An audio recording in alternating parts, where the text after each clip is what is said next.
to get the tennis expressions out of the way, this was a love game that didn't win enough straight sets to achieve a grand slam. The opening of Challengers is a falsely promising indication of some of the interesting stuff that permeates the film until its end. But once the narrative and style have reached a certain intensity, it's clear the film is eager to keep adding layers to writing that was always on the wall. So that's what you think he is to me? A racket and a dick. In this case, by opening, I'm referring to the first 10 minutes of the film, which are my favourite of its 2-hour runtime. There's slow-motion extreme close-ups of the three main characters, teasing the intensity of the tennis match around which the non-linear narrative will soon unfold, the fade-in of choir music over a singular brief studio credit, and then a calm introduction to the small-town setting of this seemingly low-stakes tennis match. How does such a humble stage become host to such cinematic emotion? A currently out of place but exhilarating techno beat signals the swooping push-in of the camera as we centre on a Zendaya-focused recreation of the tennis crowd shot from Hitchcock's Strangers on a Train. The two male players exchange glances at her, and in an efficient 3 minutes we've already been given a surface-level idea of the relationship between them. A couple of crane or dolly shots don't sweep as precisely or smoothly as I'd like, but the energy has nonetheless grabbed my attention. Then we abruptly cut to a much darker scene of an alarm ringing, children's drawings, and Art Donaldson waking up a further 2 weeks back.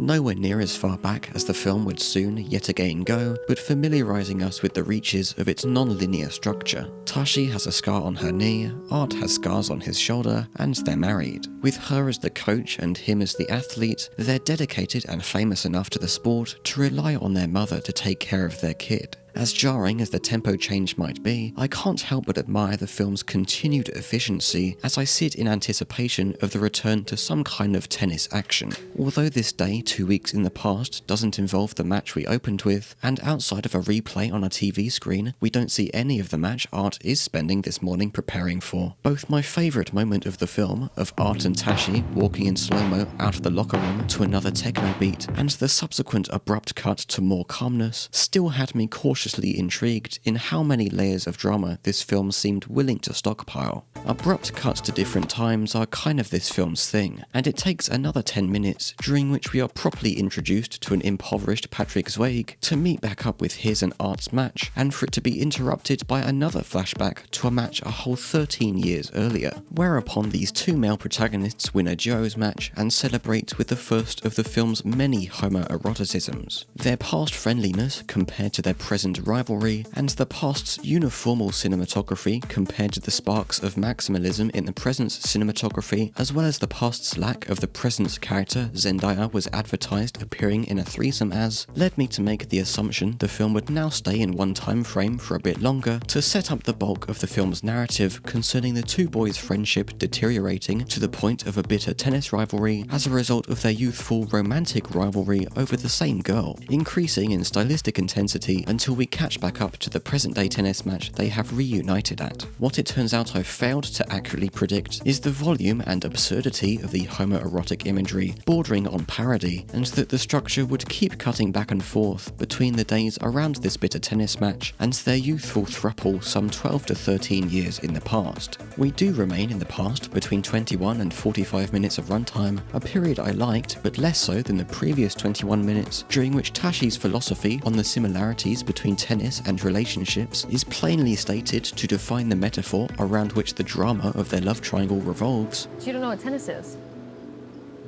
What is it? It's a relationship.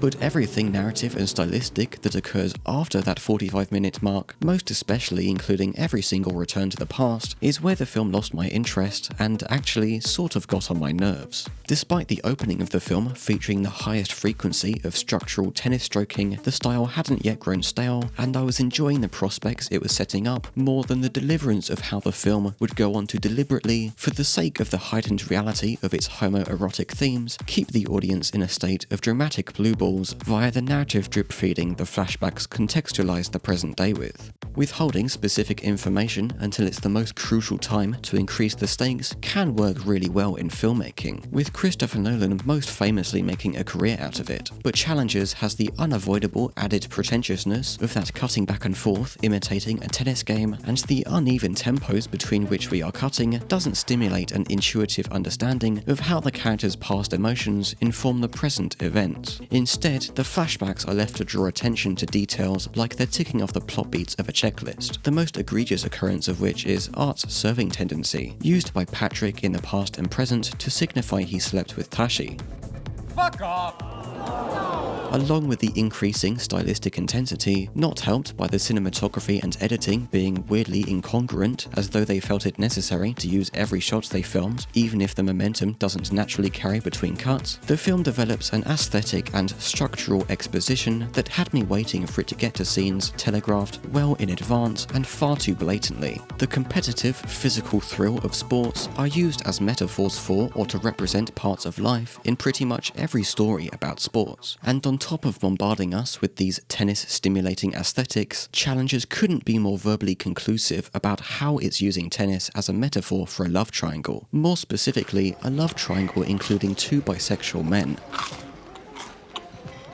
As the film goes about revving its engine, accelerating a few meters, and then slamming the brakes over and over, every melodramatic facet of the love triangle is structured around this sexual restraint tennis abstractly communicates, as a gentleman's sport between only two opponents or teammates in which unsportsmanlike etiquette can deduct points. Code violation, audible obscenity, warning, Donaldson. There are no actual sex scenes in the film, but characters do engage in anticlimactic sexual activities, discussions of sexual activities, and almost satirical innuendos. Similarly, the only tennis match in the film to reach a climax without being interrupted or cut away from is the first time Art and Patrick witness the passion with which Tashi dominates an opponent and celebrates with a guttural roar.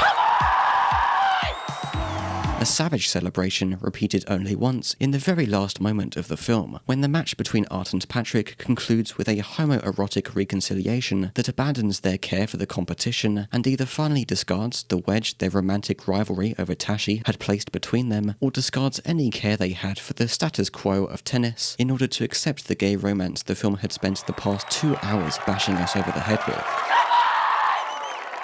How their throuple unfolds from there is ambiguous because the film ends, but more importantly, it is the ambiguity of why the characters were motivated and happy to reach this point that is the issue. I'm actually being incredibly fucking kind to the both of you right now. Okay? I'm taking such good care of my little white boys. Tashi in particular confuses me, because even after the film takes a melodramatic enough turn for her to trade sex for Patrick throwing the game, she celebrates a conclusion that seems to involve Patrick winning the game. Her trading sex incited by claiming she'll leave Art if he loses after she spent the present-day portion of the film playing tennis vicariously through him. If you don't win tomorrow, I'll leave you. That was itself incited by a career-ending injury she angered herself into inflicting after getting into an argument with Patrick because he wanted to stop comparing everything to tennis. Were we talking about tennis? We're always talking about tennis.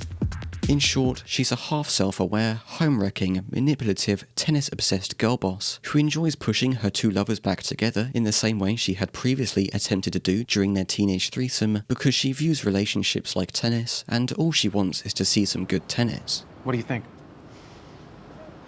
How fucking dare you? Jesus Christ. By the time we're in the final round of the tennis match, the film's style, as a result of one-upping itself towards the climax, has reached exaggerated proportions of obnoxious absurdity, albeit even the plainer periods of the film feature their fair share of odd exaggerations. The timings of the techno beat somehow seem more and more out of place with each use, and, along with the emotions concerned with the use of every other type of music, tries too hard to telegraph what is in this case a rising tension reminiscent of the commercial for an expensive sports shoe brand. Go fuck yourself, you absolute loser.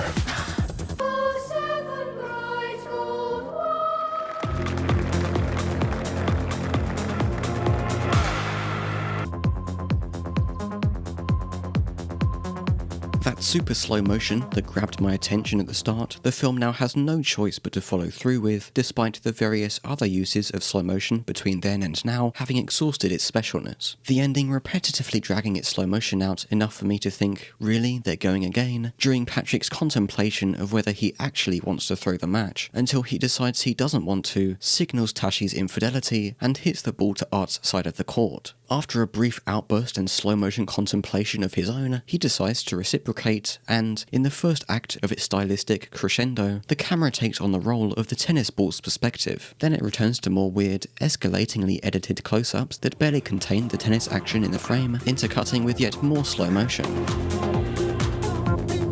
Increasingly, the stylistic excess feels like it's overcompensating for a story that should have made the changes needed to hold up on its own, without that excess and its ostentatious structure. The setups are there, but the emotional payoffs are too predictable as a result of its stylistic heavy-handedness, and the overall thesis is too transparent.